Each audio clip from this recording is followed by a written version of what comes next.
oldukça karmaşık bir dönem yaşıyor Orta Doğu bir bütüne. Evet. Zaten 27 Şubat 2025'te Önder Abdullah Öcalan Barış ve Demokratik Toplum Manifestosunu bir deklarasyon olarak yayınladığında aslında Orta Doğu'da yaşanan ve olası yaşanabilecek gelişmeleri de dikkate alarak tüm ezberleri bozan bir çağrı yaptı. Ve orada yol haritasını, manifestosunu, çözüme dair tüm yaklaşımını net bir biçimde ortaya koydu ve birçok çevre şok oldu. Yani sebebi ise şöyle izah edildi. Yani Orta Doğu ciddi bir kaosun içerisinden geçiyor ve bu kaos giderek derinleşecek. Çatışma ve çelişkiler giderek artacak. Evet. Gazeleşme çok daha yaygın bir biçimde tüm Orta Doğu'da gelişebilecek. Kürtler ve Türkler bu süreci çatışmayla değil, barış, müzakere ve demokratik uzlaşmayla ele alması gerekir. Aksi halde binlerce Gazze'nin yaşanabileceğini ve sıranın İran'da olduğunu hepimiz takip ettik. Evet, görüyoruz. Ve değerlendirmelerinden birkaç ay sonra işte 1. Haziran 2025 12 günlük İran saldırısı, ondan sonra da 28 Şubat 2026 hala devam eden İran, Amerika, İsrail çelişki ve çatışması ve nerede duracağı bile bilinmeyen tüm dünyanın diken üzerinde olduğu korkuyla, dehşetle, bölgeselleşmiş tabii bölgesel hatta dünyalaşma, yani bir dünya savaşı ki dünya savaşıdır zaten yaşanan bir 3. Dünya Savaşı, fakat bunun İran şahsında çok daha şiddetli bir aşamaya tekabül edeceğinin öngörülerinde bulundu ve bunlar yaşandı. Bu açıdan kendi cephesinden hem Kürt halkına, 4 parçada dışarıda yaşayan Kürt halkına, hem de başta Türk devleti ve bölge ülkelerine aslında altın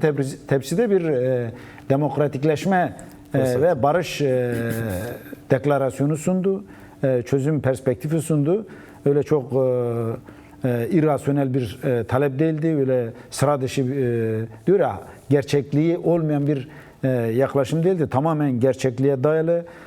Orta Doğu'nun 50 yıllık geçmiş mücadele deneyiminin kendisinde yarattığı deneyim ve tecrübe, birikim, diyor ya, bedel ödeyerek bugünlere gelmiş ki 27 yıldır tek başına bir hücrede yaşayarak bütün bunları kendi dünyasında, hafızalasında, iradesine, ruhunda sentezlemiş ve bunu ete kemiğe büründürmek için bir süreç olarak değerlendirdi ki Devlet Bahçeli'nin işte Ekim ayında demli vekillerin elini tutması, sonra da mecliste yaptığı o tarihi çıkış ve çağrı, bütün bunlar karşılıklı bir biçimde gelişti ve o dönem 1. aşama olarak tanımlandı. Yani 1. aşama nedir?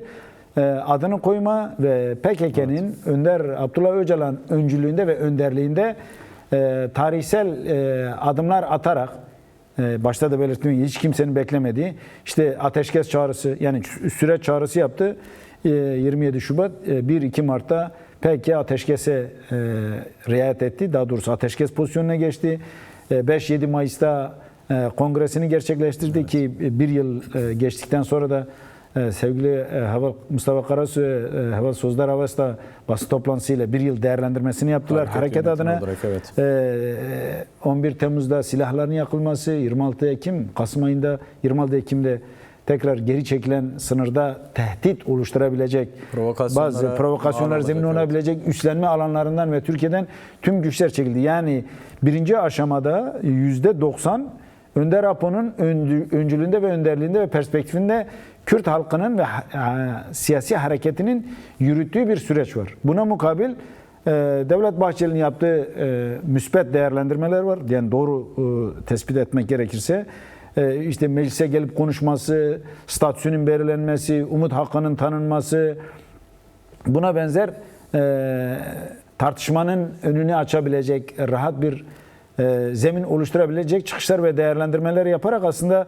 bir nevi Türkiye cephesinden söylem düzeyinde Bahçeli'nin yaptığı açıklamalar var. Onun dışında adım olarak mecliste oluşturulmuş Meclis Başkanı Numan Kurtulmuş'un sorumluluğunda 51 kişilik meclis komisyonu. Bir son değerlendirmesinde söylüyor Önder Apo, diyor, kuş mu deve mi? Yani deve kuşu misali adını konulması gerekir. Şimdi İmralı koşullarında tecrit ortadan kaldırılmış mı? Hayır. Değil. Evet. 50 günü aşkındır Önder Apo ile görüşme yapılmıyor. Orada ne oluyor, ne bitiyor? Yani kamuoyu bilmiyor. Kaldı ki böylesi bir sorun Cumhuriyet'in 100 yılına Osmanlı'da dahil 1806'dan beri yani 221 yılına damgasını vurmuş böyle ağır bir sorun, küresel bir sorun, bölgesel bir sorun. Böyle güvenlik politikalarıyla böyle arkadan dolanarak, zamana yayarak, araçsallaştırarak ele alınacak bir sorun değil. Dolayısıyla tecrit hala devam ediyor. Orada neler oluyor, bitiyor, kamuoyu çok şeffaf bir biçimde bilgilendirilmiyor. Evet. Kendisi açıklamayı yapmıyor. Giden heyet bile doğru dürüst bir açıklama yapmadı. İşte AKP'li yetkiliyi biz gördük. Ben hastanedeyim, şuradayım, buradayım. Oraya gittiğini bile cesurca söyleyemedi. Yani şimdi bu mesele böyle öyle ele alınamaz. Önder Apo ile görüşme, PKK hareketinin kendisini silahlı mücadeleden siyasal mücadeleye dönüştürme kararı böyle çok yüzeysel, sıradan, vakay adiye gibi bir olay olarak ele alınamaz. Yani bu mümkün değil. Bir yere sığdıramazsın yani. Evet. O açıdan İmralı koşulları belirleyicidir. İmralı'ya yaklaşım belirleyicidir. İmralı'da Önder Apo'ya yaklaşım belirleyicidir. Yani bu bir güvenlik sorunu, doğru içerisinde güvenlik sorunu var. Çünkü 50 yıldır, 44 yılı çatışmayla geçmiş. Evet. 1921 Koçgiri'yi sayalım, ya da 25 Şeyh Said'i sayalım. Dersim'de devletin saldırısıyla sonlanmış. Orada da 25 yıllık bir çatışma var. Nereden baksan Cumhuriyet tarihinin 69 yılı Kürtlerle kavga. Evet. Yani muazzam bir kavga var, muazzam bir saldırı var, muazzam bir soykırım var, inkar var. Şimdi bu sonlandırılmak isteniyor. Yani ciddi bir mesele. Evet. Kendileri de tanımlıyor. Bazen konuşurken çok, işte Erdoğan da dün söyledi. Diyor ki 2 trilyonumuza mal olmuş. Bu istatistiki olarak somut getiri ve götürü üzerinden yapılmış bir rakamdır. 2 trilyon. Şimdi bunun bir de zamana yaydığında bunun karıdır, bunun toplumdaki yarattığı sinerjidir, pozitif anlamdaki getiri ve götürüleri hesaplandığında belki de 10 trilyonluk bir maddi külfeti manevi boyutunu da saymıyoruz. Yani evet. 3000 tane sadece köy ortadan kaldırılmış. Bu yakılan köylerin maliyeti, hayvanların, yaşamın, ekonomik durgunluğun bütün bunları hesapladığımızda şu anda belki Türkiye Japonya ayarında bir ülke olacaktı. Ama bu savaş bütün bunları yuttu. İnsan kaynaklarını yuttu, hafızasını yuttu, ahlakını yuttu, toplumsallığını yuttu, maneviyatını yuttu. Şimdi karşımızda canavarlaşmış bir toplum var. Uyuşturucu, fuhuş, kumar, 55 milyon insan şans oyunları oynuyor. Toz kullanımı, evet. Suç örgütleri almış başını. Yani adeta bir Meksika ve Kolombiya olmuş. Narko cumhuriyete dönüştü ülke. Şimdi İmralı bütün bunların hepsinin çözümü noktasında Önder Apo bir irade ortaya koyuyor ve sürecin birinci aşaması diyordu ki önderlik olarak ve örgüt olarak ben birinci aşamayı yapıp ikinci aşamaya geçiş noktasında devletin de hızla etkili ve görünür bir biçimde adım atmasını bekliyorum. Yoksa davul boynumda, tokma başkasının elinde. İşte Mart'ta yaptığı toplantı 17 Mart evet. Ve orada adeta öfkeleniyor ve çekiyorum diyor. 27 Mart'ta devletin bir heyetle, DEM heyetiyle birlikte yapılan görüşme ve orada belli bir uyum da sağlandığı söylenebilir aslında. Fakat diyor ya laf var, icraat yok. Evet. Dolayısıyla 27 Mart'ın üzerinden işte neredeyse 2 ay tamamlanmak üzere. Bugün 27 Mayıs.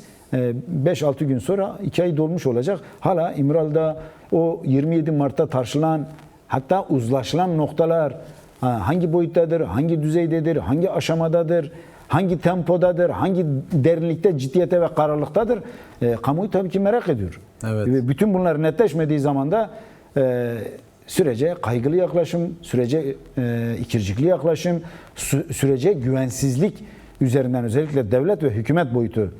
Diğer bir boyutu ise evet. Devlet Bahçeli'nin söylediklerinin pratikleşmemesi noktasında da ona karşı işte diyor ya ayın esi iştir kişinin lafa bakılmaz. Yani söylüyorsun ama pratikte olmuyorsa bunun muhatabı ve sorumlusu ya da denetleyicisi ve takipçisi Önder Apo değil, Kürt Hareket değil, Türk siyaseti ve koalisyon ortaklarıdır.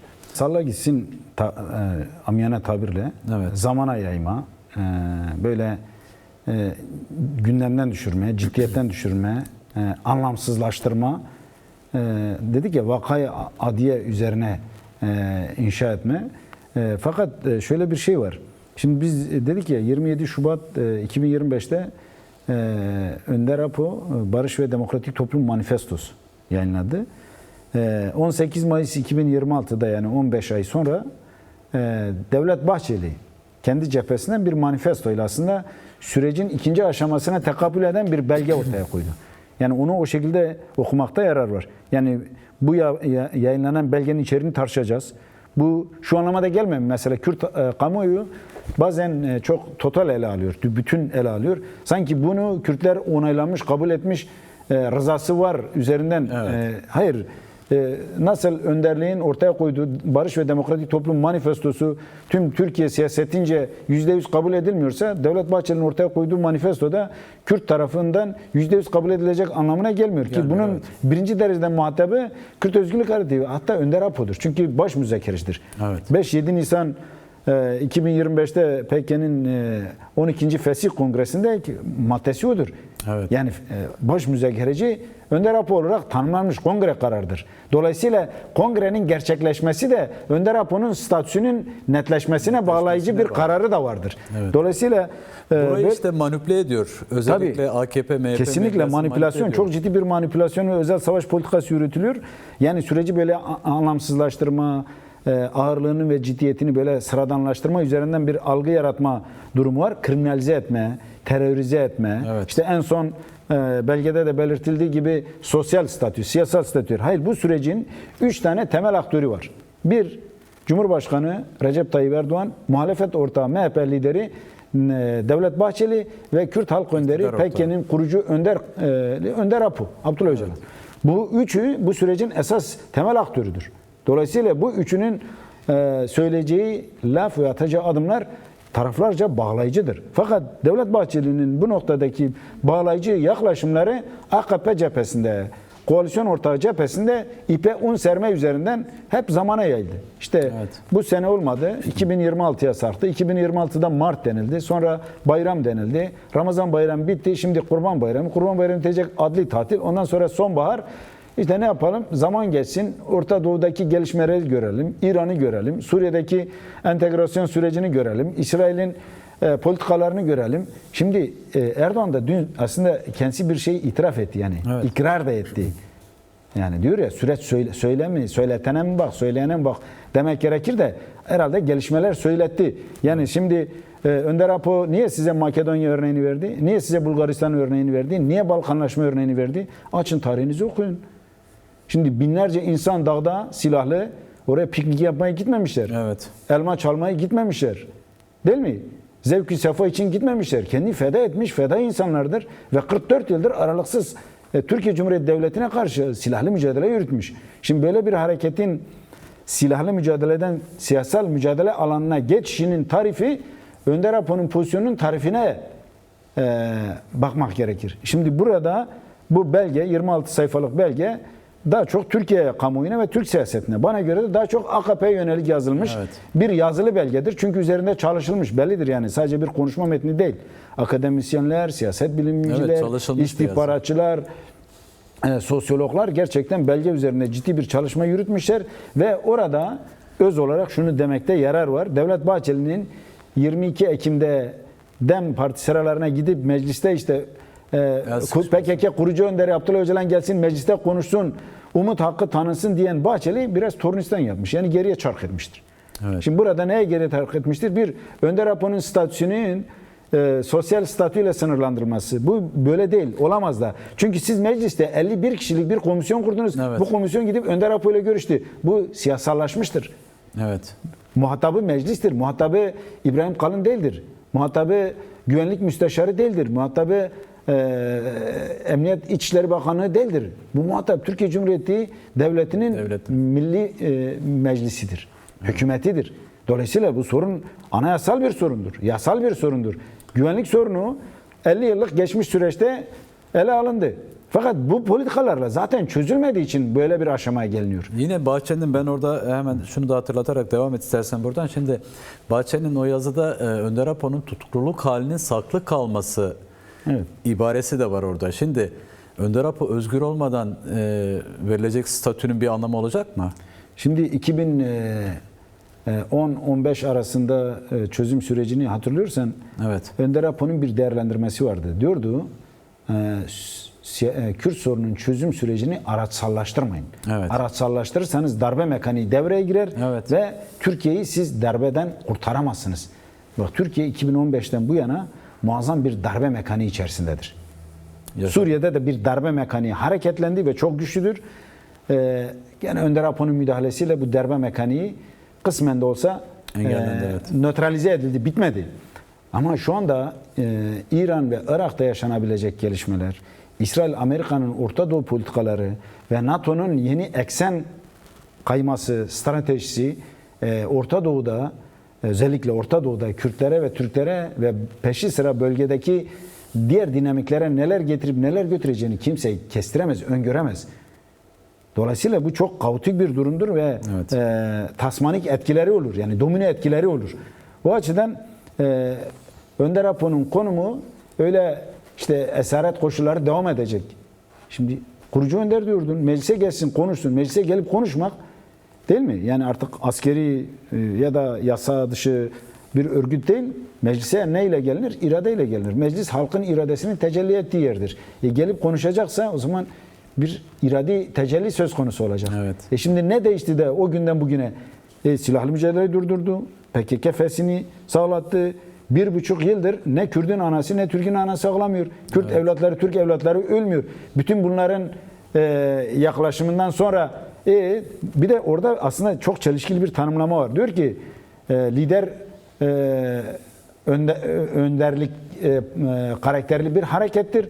Evet. Diğer 4 parçada yaşayan tüm Kürtlerin ve siyasal organizasyonlar üzerinde bağlayıcı etkisi var. Yurt dışında yaşayan diaspora örgütlenmesinin üzerinde bağlayıcı etkisi var. Bu etkiden yararlanarak aslında bir kişiyi muhatap alıp çözüm geliştirmemiz gerekir. Şimdi bu diyor ya bu ne turşu ne lahana. Evet. Şimdi bu kadar iradi yapısı olan bir liderliği hem sosyal statü şeyine sıkıştıracaksın hem de böyle bir büyük gücü temsil eden gücü demokratik sürece katarken sonucunda da sen mahkumiyet hakkın bir hak gibi görmek, mahkumiyetinin de baki olmak şartıyla. Şimdi bu tabii ki izaha da muhtaç, eleştiriye de muhtaç, red edilecek bir tespittir. Evet. Yani eğer dışarıdan değerlendirirsek, analiz edersek tabii ki nihayetinde bütün bunların muhatabı Önder Apo'dur, değerlendirir kuşkusuz. Ama diyor ya aklın yolu birdir. Şimdi böyle bir sürecin öncülüğünü yapan Devlet Bahçeli'nin yazılı belge. Çünkü yazılı olması bile düşündürücü yani. Adeta sanki birileri. Şöyle bir değerlendirme de yaptık kendi aramızda. Acaba norm devletler, norm dışı devlet uzlaşıyor mu? Çünkü o talepler norm dışı devletin talepleridir. Evet. Esaretin devamı, Kürtlerin. Çünkü ardından Mehmet Uçum'un değerlendirmeleri var. Değil mi? Ne diyor? Diyor ki Kürdistan demeyin. Peki ne diyelim? Kedi mi diyeceğiz oraya? Kürdistan'dır orası. Değil mi? Evet. O zaman Anadolu ve Mezopotamya diyelim. Zaten Anadolu eski Yunanca'da Doğu Anadolu demek. Yani onlar suyun bu tarafında, bu tarafına güneşin doğduğu yer. Doğu demişler. Sonra gelmişler iki nehir arası Mezopotamya demişler. Şimdi ta Sümerler zamanında orası Kürt'tir. Yunanlar Gurdiyon demiş. Bilmem Sümerler Kürti demiş. Şimdi Kürtler de oraya Türkler demiş Kürdistan. Evet. Değil mi? Sultan Sencer kendi söylemiş. arşivlerinde bile var. Şimdi orası yani. Kürdistan demeyin. Kürt taleplerinde, etnik talepte bulunmayın. Yani şimdi Türkçe binlerce üniversite olacak, televizyon olacak, eğitim hakkı olacak. Hatta anayasa Türklük üzerine inşa edilecek. Kürtler hayır ben bu tanımlamaya sığmıyorum. Bu tanımlamayı açın, değiştirin deyince de sen etnik bölücülük mü yapmış oluyorsun? Hayır. Bütün bunları inkar etmek etnik bölücülüktü. Bir. İkincisi geçen 100 yılda yaşanan 53 yıllık PKK mücadelesi ve 44 yıllık silahlı mücadele bu etnik darlığa yönelik isyandı. Çünkü sen orada bir inkarla bunu uyguladın. Evet. Şimdi bu bir isyanla cevap buldu. Şimdi yeni döneme geçilirken şöyle mi denilecek? Yani tamam biz de savaşmayacağız ama sizi haklarınızı istemeyin. İsterseniz ne olacak? Bu sefer başka türlü bir terör tanımlaması mı yapacaksınız? Şimdi o açıdan gerçekten o belgede bir tanımlama daha var. Olumlu anlamda.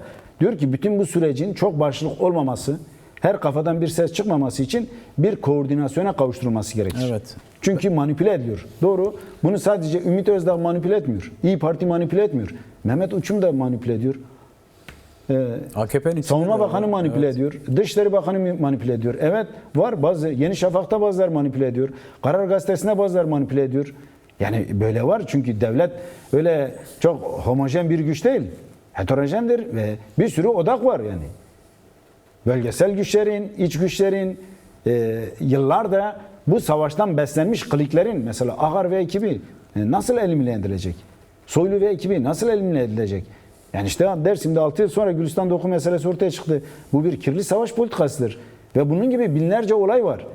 Dolayısıyla yani bu dinamiklerin hepsinin netleşmesi ve sürecin selameti açısından mekanizmaların oluşturulması elzemdir, kaçınılmazdır. Bu mekanizmaların başta İmralı'daki Önder Abdullah Öcalan'ın pozisyonun ve konumunun netleştirilmesi. Evet. Onunla ilişki ve iletişimin netleştirilmesi, devletin bu noktada bir güvenlik meselesi olarak ele almaması, bir istihbarat ve askeri yetkililere dayanarak ele almaması gerekir. Meclis bu işi devralmıştır. Bak şu anda meclis ketumdur. Şu an dün ne dedi? Dedi ki hayırlı işler uzatmaya gelmez. Uzatmaya gelmez. Hele Evet. Kürt meselesi gibi bir şey uzatmaya gelmez. O yüzden Makedonya ve Balkan örneğini verdim. Yani binlerce silahlı güç, fedai insan dağda bekliyor ve sen diyorsun ki tamam savaşmıyorum, çözmüyorum da. Tamam bunu 1 yıl idare ettin, 2 yıl idare ettin. Ama Orta Doğu öyle bir coğrafya değil. Değil, evet. Bak Balkanlarda Osmanlı'yı öyle bir siyasi akılla diyordu ya Enver almasın, Bulgar alsın. İşte gitti Osmanlı toz duman oldu. Şimdi bunu kayıkçı kavgasına dönüştürürsen acaba bu süreçten Cumhurbaşkanlığı alır mıyım? Acaba bu süreçten partimin geleceğini garanti altına alır mıyım? Hayır sen partini garanti alsan ülkenin ve halkının geleceğini sen ipotek altına alıp büyük bir cehennemin kapılarını açan siyasetinin yoluna taş döşersen ne olacak? Türkiye'nin geleceği ne olacak? Orta Doğu'da kimse kimseye buna garanti hakkın da veremez. yok. İşte Önder Apo o yüzden diyor hızlandıralım ve süreci nihayete erdirelim. Şimdi birinci aşama meclis komisyonu da aslında birinci aşamanın tespitini yapmak, ikinci aşamanın geçişinin yol haritasını belirlemekti haritası, ki evet. bir raporla bunu belirledi. Hatta 6. ve 7. maddeler bunun önünü açıyor. İşte diyor ki yasa çıkarmadan yapılabilecekler var. Evet. Bunu hükümetin elini tutan mı var? Anayasa Mahkemesi'nin kararları var. Avrupa İnsan Hakları Mahkemesi'nin kararları var. İşte Kayyum uygulamaları. Evet, kayyum uygulamaları. hasta Yani tutsaklar. o anti terör yasalar var. Bir kararnameyle Cumhurbaşkanı'nın bir sözüyle bütün bunlar bir tarafa alındığında kayyum politikası bitecek. Cezaevlerinde suçsuz yere tutuklanan Bekir Kaya'dan tutalım Selahattin Demirtaş'a, Figen Yüksekdağ'a kadar onlarca siyasetçi hatta binlerce tahliye edilecek. tutsaklar, Yurt dışında bir sürü çıkmak zorunda kalan siyasetçiler, sendikacılar dönebilecek. Yani birçok şeyin önü açılacak. Yani kolaylaştırıcı ve psikolojik etki yapabilecek pozitif anlamda devletin şu ana kadar attığı bir adım yok. İşte Devlet Bahçeli diyordu Ahmetler göreve, Selahattinler çıksın. Yani ne oldu? O zaman bu raporda bence bir maddeyi Erdoğan'ın bu taleplerinizi yerine getirmeme noktasında çok sert bir değerlendirme de olmalıydı yani. Şu anda süreci tıklayan Kürt tarafı mı? Hayır. Şimdi burada bir Ali Cengiz oyunu var. İşte diyor ki silah bırakma, teyit ve tespit yok. Evet, evet. Teyit ve tespit kuzeydeydi. Kuzeyde savaş cephesi kuzeydi. Bakuri Kürdistan'dı, Türkiye sahasıydı. Şu anda orada silahlı bir unsur yok. Dolayısıyla Başuri Kürdistan'a gidenler sınır boylarında da içeri geçince Irak'taki güçler, Başuri Kürdistan'dakiler şimdi üst alanlarındadırlar. Şimdi bunlar insanlar, bunlar sosyal bekliyor. varlıktır. Çıkarılacak Sen yasalar, şimdi evet. hepsini böyle bir şikefte, bir üstlenme alanına binlercesini götüremezsin ki. Burası Orta Doğu'dur ya. Evet. Kim kimi nerede vurur, nasıl Yani- vurur? Hatta şöyle bir şey var. Tehlike Orta sadece Doğu'da Türkiye değil, bir tabancan başka yoksa ülkelerde. sana selam vermez millet. Seni ciddiye almaz. Şimdi böyle bir örgüt yani sadece Türk devleti düşmanlık yapmaz ki. İşte Trump bir açıklama yaptı. Kürtlere silah verdim, aldılar. Bu bir manipüledir, bu bir hedef yapmadır. Yarın başka bir güç bir füze atar. Hani diyor ya sahte bayrak operasyonu. Hadi diyelim bir ülke bir füze attı bir birliğin ortasına. Şimdi her gün Rojalat Kürdistan'ın örgüt ateşkes oldu sözde. Komale'ye, Parti Demokratik Kürdistan'a sivil kamplar, Mahmur gibi sivil insanların kaldığı kamplar bombalanıyor. Şimdi İran diyor ben yapmadım, bazen diyor ben yaptım. Bahreyn bombalandı, İran diyor ben yapmadım. Suudi Arabistan bombalandı, diyor Irak'tan at. Yani Orta Doğu böyle bir coğrafya. Şimdi böyle bir coğrafyada sen diyorsun ki teyit ve tespit. Teyit ve tespit bu silah sana doğrultulmuş mu? Hayır. Bir askeri eylem olmuş mu? Hayır. Hayır. Silah bırakmışım ve yakıyorum. Bu samimiyeti basın önünde göstermişim. Bu hareket göstermiş. Bir yıl sonra değil mi? 5-7 Mayıs 2026'da birinci yılında 12. Fesih Kongresi'nde bu hareketin temsilcileri çıkıp demiş ki biz kongre kararlarımıza ve Önder Apo'nun başlattığı sürece bağlılığımızı teyit ediyoruz. Yani bir daha geriye dönüş yok. Olmayacak, olamayacak. Dolayısıyla peki Dünya kamuoyuna o zaman açıkladılar soru yani. tabii kuşkular AKP siyasetindeki bu MHP söylemlerini böyle havaya söylenmiş gibi yapıp Önder Apo'nun öncülüğünde gelişen adımları da kendi çıkarları için kullanma politikası ister istemez akıllara çok daha farklı sorular getiriyor. Bu önemli. Şimdi 2010-15 arasındaki süreç Önder Apo dedi ki araçsallaştırmayın. Evet. Şimdi ki o zaman süreç araçsallaştırıldı. Şimdi sanki Önder Apo araçsallaştırılmak isteniyor. Bunun üzerinden bir algı oluşturulmak, bir propaganda yapılmaya çalışıyor ki bu çok tehlikelidir ve çok kirlidir. O zaman Şimdi CHP aslında süreci çok daha farklı ele alabilirdi. İlk başlarda da değerlendirdiğimizde şunu diyorduk.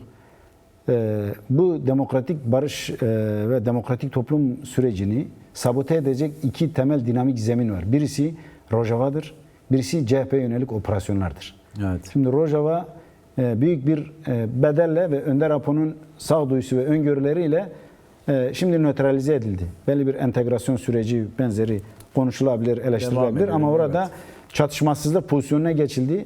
Ama CHP üzerinden Türkiye'nin yeniden fay hatlarıyla oynama söz konusu.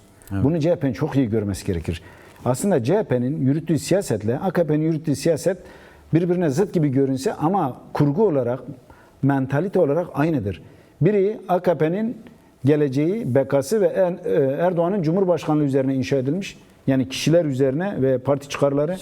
CHP'ninki ise Ekrem İmamoğlu ve CHP'nin geleceği üzerine kurgulanmış. Halbuki CHP Cumhuriyet'in kurucu partisidir. 2. yüzyılında bir söylemi olmalıydı. İşte yüzlerce miting yaptı. Kürdistan'a daha gitmedi. Yeni gitme kararı aldı. O da butlan karar çıktı. İhtimalen gitmeyebilir bundan sonra da. Oysa CHP Kürtlerin de o kadar belediye başkanı hapistedir. Lideri hapistedir 26 yıl, 27 yıl. Ama bir vizyon ortaya koymadı. Yani Cumhuriyet'in 2. yüzyılında, 1. yüzyılında yaptığı hataları nasıl aşacak? CHP, Özgür Özel böyle bir dosya ortaya koymadı. Özgür Özel aslında politik anlamda pozitif bir önderlik ortaya koydu. Hatta Kürtlere şunu dedi. Ben Kürt sorunu değil, Türkiye'yi size vaat ediyorum. Evet. Ama bunu etek kemiğe büründüren bir program ortaya koysaydı Kürtler de şunu söyleyecekler. Olası bir erken seçim ya da vaktinde bir seçim, biz kendi adayımızı da çıkar, kendi irademizle seçime katılırız. Ama Türkiye'nin geleceğini, 2. yüzyılını inşa edecek, Kürt sorunu da bunun içinde çözecek, PKK ve Kürt halk önderinin pozisyonunu da bunun içerisinde çözecek kim proje sahibi ise biz onun yanında yer alacağız. Bu kadar net. Evet. Ve böyle bir projeyle çıksaydı sahaya, inan et, AKP daha fazla adım atacaktı, daha erken demokratikleşecekti ve bu kadar da onun fay hatlarına yönelmeyecekti. Bir. Evet. İkincisi, partiyi kendi içerisinde temizlemesi gerekir. Yani bunlar AKP'de de var, Türkiye siyasetinde kirlenme çok had safhadadır. Evet. Bu belediyelere, partiye yani birçok boyutta olmuş. Dolayısıyla AKP bu malzemeyi kullanıp istihbaratla, çeşitli komplo operasyonlarıyla CHP'nin aleyhine kullanıyor. Fakat CHP yönelmek, mutlak butlan, kayyum politikaları gerçekten süreci zehirleyecek ve sürecin gidişatında farklı dinamiklerin tetiklenmesine yol açabilecek öngörülemeyen durumlar açığa çıkarabilir. O yüzden Türkiye siyasetinin sağduyulu olması lazım. Kürt siyasetinin bu noktada çok nötr bir siyaset yürütmesi. Fakat bu şu anlama gelmiyor. Yani yapılan uygulamaların sineye çekilmesi, kabul edilmesi. Hayır. Yani bu CHP bir operasyon değil. Ben kişisel görüşümdür. Bu sürece bir müdahaledir. Evet. Çünkü CHP gibi bir aktörün derdest edilmesi, deklase edilmesi, ekarte edilmesi gerçekten masanın bir ayağını ortadan kaldırmaktır, devirmektir. Çünkü Türkiye'yi gündem saptırmak, Türkiye başka hedef... Şimdi Lübnan Savaşı'na dahil olmadın. Suriye'de neredeyse savaştan döndün. İran-İsrail çatışmasında Önder Apo bir barış adası sunuyor. Şimdi iç siyasette böyle bir kargaşa ve kaos neye hizmet edecek? Dolayısıyla bence herkesin külahını önüne koyup takyasını ona göre hesap etmesi ve Türkiye'nin huzurlu bir yüzyıla girişi için taşın altına elini koyması lazım. Burada taşın altına en büyük taşın altına elini Önder Apo koymuştur. Sonra Devlet Bahçeli koymuştur. Erdoğan ise koyuyorum gibi yapmış ama koymamıştır. CHP bu noktada bence oyuna dahil olmadı. Yani oyuna çok etkili dahil olmadı. Masada kaldı, komisyonda kaldı. İmralı'ya bile gitmedi. Utangaç davrandı. Çelişkili davrandı. Bunlar hep onun aleyhine kullanılan hususlar ve unsurlardır. Diyelim kendi parti içerisinde bazı belediyeler, bazı siyasetçiler, bazı kadrolar var. Suçu da sabitse parti mekanizmaları bunu çok daha etkili kullanabilirdi. Şimdi kongreyle yapılmış bir delegeyle seçime gelmiş bir faaliyeti butlan ilan etmek Türkiye siyaseti açısından hayırlı bir iş değil.